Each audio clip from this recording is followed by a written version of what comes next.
शिवलिंग पर चढ़ा हुआ बेलपत्र खाने से क्या होता है, यह जानकर आप चौंक जाएंगे। ध्यान से इन पत्तों को देखिए। आपने भी कई बार शिवलिंग पर बेलपत्र चढ़ाया होगा और फिर उसे वहीं छोड़ दिया होगा, लेकिन आज के बाद आप यह गलती नहीं करेंगे। इन पत्तों की सहायता से आप न सिर्फ अपने सैकड़ों काम कर सकते हैं, बल्कि दूसरों का भी भला कर सकते हैं। आज की जानकारी बहुत ही सुंदर और खास है। अगर आपने इस वीडियो को मिस कर दिया तो सारी जिंदगी पछताना पड़ेगा, क्योंकि ऐसी जानकारी आपको कोई नहीं बताएगा। आज मैं आपको बताने वाला हूं कि भगवान शिव के शिवलिंग पर चढ़े हुए बेलपत्र को खाने से क्या होता है। दोस्तों, अगर आपके जीवन में किसी भी प्रकार की समस्या है, चाहे पैसे की कमी हो, नौकरी नहीं मिल रही हो, बीमारियों से परेशान हो, या फिर बेटियों की शादी नहीं हो पा रही हो, किसी भी प्रकार की समस्या हो, इसका समाधान आपको इस जानकारी में मिलेगा। आज का वीडियो देखिए और अपनी समस्त समस्याओं का निवारण पाएं। दोस्तों, आपने सुना होगा कि शिवलिंग पर चढ़ाए गए बेलपत्र को खाने से क्या फायदे होते हैं।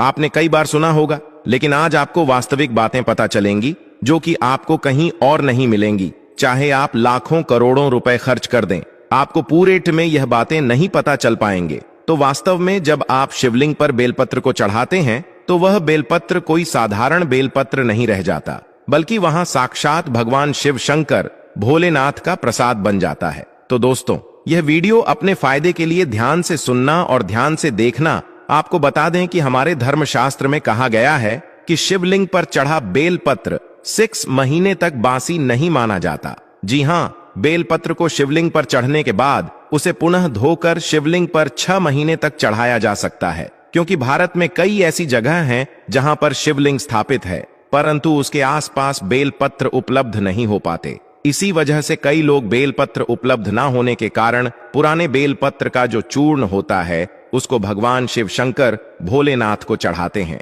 ऐसा विधान है। तो दोस्तों, बेलपत्र को भगवान शिव जी पर चढ़ने के पीछे एक पौराणिक कथा है, और कथा के अनुसार जब समुद्र मंथन चल रहा था, उसी समय समुद्र मंथन के दौरान अमृत के साथ कई और चीज भी निकली थी, जिसमें से एक विष भी निकाला था। विष को आप जहर भी कह सकते हैं, और यह विष चारों ओर फैलने लगा था। और इसी विष से सृष्टि को बचाने के लिए भगवान शिव शंकर भोलेनाथ ने इस विष को अपने कंठ में धारण कर लिया था। इसीलिए महादेव को उसी दिन से नीलकंठ भी कहा जाने लगा। परंतु विष के प्रभाव से भगवान शिव शंकर के शरीर का तप बढ़ाने लगा, जिसकी वजह आसपास का वातावरण जलने लगा, और वहां देवी देवताओं ने प्राचीन वेद सलाहकारों से सलाह ली कि भगवान शिव शंकर को इस विष से कैसे बचाया जाए। तो दोस्तों, उस समय जो प्राचीन वेद सलाहकार थे, उन्होंने सलाह दी कि आप भगवान शिव शंकर भोलेनाथ को बेलपत्र का सेवन कराओ